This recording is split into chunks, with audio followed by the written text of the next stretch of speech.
Good morning, everybody. It's December 31st, 2020. New Year's Eve. Been a pretty eventful morning. I got up at 2. Got down here about 2:45, something like that, and got started on my daily routine of getting some barbecue going, getting the fire going. Took a little longer today. I got a bunch of green wood that you couldn't burn it with a nuclear reaction, I don't think.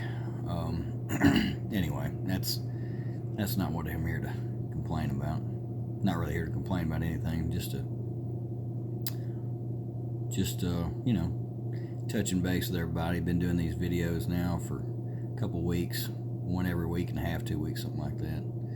And got through Christmas. Everybody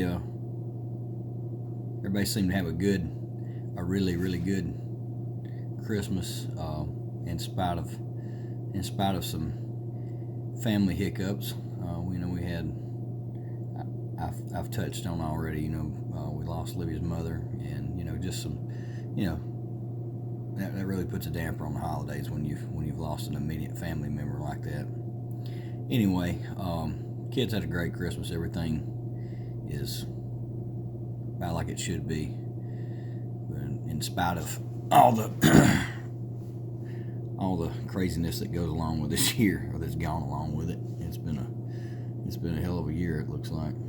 I'm hoping 2021 will be a little more forgiving to us. 1 year ago today, at this hour,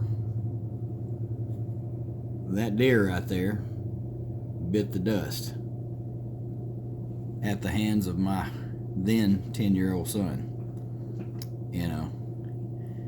I had a friend of mine come up here last night. His name's Matt Lowry. Me and him have been friends since. Matt's one of those friends that you don't ever remember meeting. They were just kind of always there. I've known him my whole life. His dad and my dad were best of friends, family friends throughout the years. So it just kind of carried over to us. Matt and I were sitting here talking, and Matt commented on Eli. And from time to time through these videos, you'll see that I probably brag on Eli a little more than I should, and I probably talk about him a little more than the rest of them. I love them all, and they're all my little princesses. But he's the only boy I got, so I got a kind of a pretty special connection with him, without a doubt. It's just me and him. Everybody else is females, except for Bosco, the dog. Anyway, that being said, Matt commented on Eli last night. What all he got for Christmas? He got some baseball and football cards. He got got a camping knife. Really, I got him a really nice knife, which I'd ordered a long time ago, and didn't know whether to get it for him for his birthday or for Christmas, so we went Christmas with it. Got fishing lures. Got a new reel for his rod. Trying to think of all the things Santa Claus brought him. But anyway, he got a bunch of things, and Matt just kind of looked at me and he goes, Is this Christmas 1980 something? He goes, this kid's getting stuff that, he goes, that you're probably the only kid, that I know of your age that's getting, stuff like that. Everybody else is getting Xboxes and video games and blah, blah, blah, all that crap that turns these kids' heads to mush and makes them little pudge bodies. But, and that's fine, if that's what if that's what your kid wanted, that, hey, I had an Atari, I turned out arguably fine. So, but anyway, this generation of kids seems like, their very idea of fun is the most sedentary thing that you could possibly do, which is just kind of veg out looking at a TV screen or a computer screen or whatever. And Eli, I've got to brag on him in the sense that he is the very opposite of that. He is a pretty hands-on active kid that's always always tearing up something, trying to fix it, or fixing something, and he's mostly just tearing up stuff. he's bull in a china shop in a lot of ways, but it made me think back to when my grandparents were still alive and I was Eli's age. This very Christmas, actually, Eli's 11 now, and the Christmas that I turned 10, I got two very special gifts that have remained near and dear to me my whole life. I got a .22 rifle, a Browning Belgian-made .22 rifle that my granddad had owned since the 60s, and that was my Red Ryder BB gun. I'd already had a Red Ryder BB gun at that point. I think I got one of them at like 6 or 7, 8 years old. But when I turned 10, I got a .22 rifle. I also got something else that changed the course of my life forever. I got a 1987 Japanese-made, when Japanese-made stuff was pretty awesome. If you know, you know. Fender Stratocaster guitar. And I got to thinking about what Matt said about how Eli's Christmas gifts and what he desired that brings him happiness was a lot of the things that brought me and my generation of kids a lot of joy. Outdoor stuff, hunting, fishing, camping, the rugged childhood, as I refer to it sometimes. And Eli has not taken a shine to music, and that's completely fine with me, because music can take you one of two ways, and actually can take you one of three ways, and two of them's pretty bad. So anyway, that's another conversation for another video, I guess. But it just made me really proud that somebody else recognized the fact that he's a lot like we used to be, which is what I've put a lot of effort into trying to raise him to be. And he's a lot like me personally, except he's way more intelligent. I was like you spun a top. I mean, a lot of y'all know how I am now. You could imagine me, 11 years old with a brand new dose of hormones coursing through my veins. It was a nightmare, I'm sure, for everybody around me, including my parents. But anyway, he's made me really proud in the things that he wants to do. Like, I got home last night, I got home work late last night. I got home about 8:30, 8 o'clock, something like that. He and his buddy Tanner, I hope they don't mind me mentioning his name. His parents, they're good friends of ours. It was 8 o'clock, going on 9, and I see, as I'm coming down the dam, I see two headlamps in the boat that we have on the property, and they're out there at night fishing. And of course, they got life jackets on, and Eli's a pretty responsible kid, and Tanner is as well, or I wouldn't have allowed him to get in the boat, and we wouldn't have kind of given the okay on that. But he's out there fishing in the middle of the night, and which is great. I mean, I can't be more pleased in the fact that this kid is doing stuff, hands-on stuff outdoors. And the moral of this story is we need more of that. We're losing it seems like we're losing a generation of kids to just nothing, really. Nothing that's of any substance.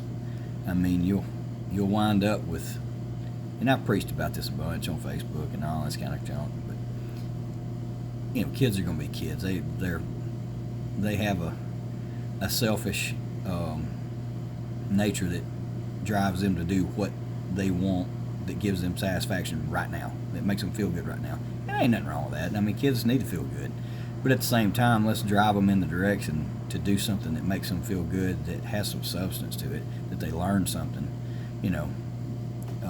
At the end of the day, do they know how to build a fire? Do they know how to tie a fishing lure on? Do they know how to catch a fish? Do they know how to clean a fish and eat it if they needed to? Do they know how to do all these little simple tasks that could potentially sustain them in some kind of way?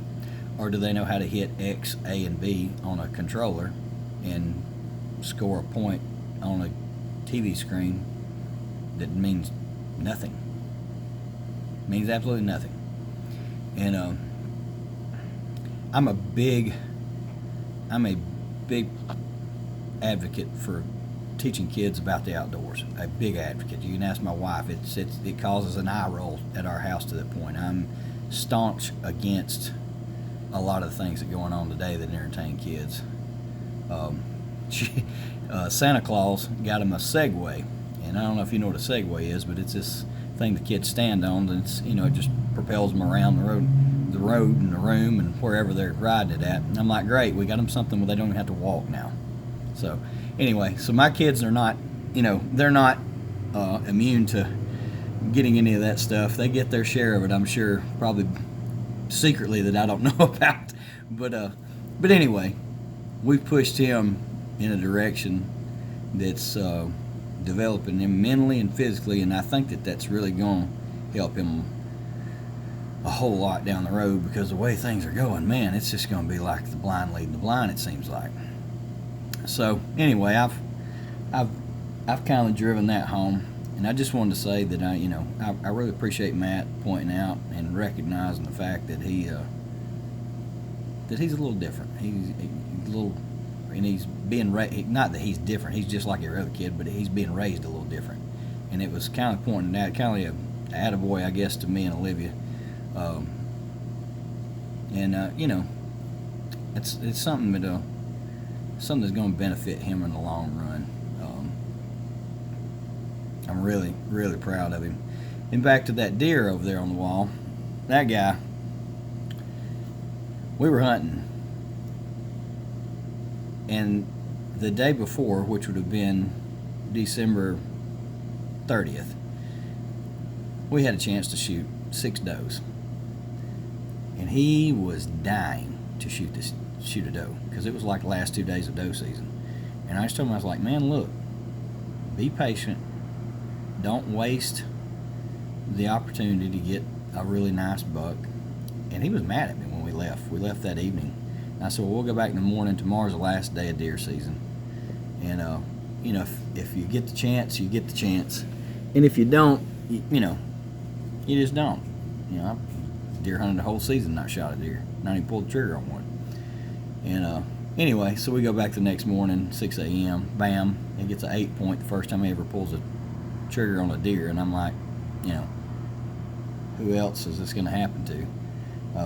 I wanted to take the gun away from him so bad, shoot it myself, but I had to restrain myself a little bit there, be dad instead of Josh for a while. But anyway, get your kids outside. Teach them something other than sitting around the house watching the TV. Don't let technology babysit your kids. You owe it to them.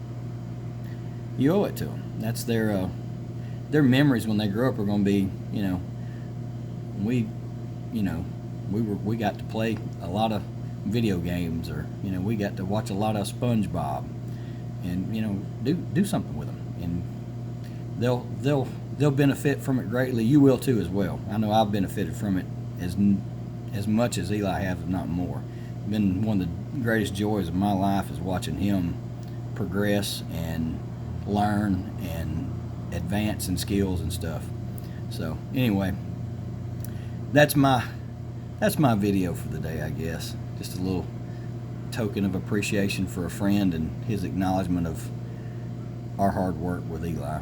So thanks, Matt. I appreciate that very much, and enjoyed your company last night, man. That was as good for me as it was you, I hope. So you guys from Free America, y'all have a good day. Happy New Year.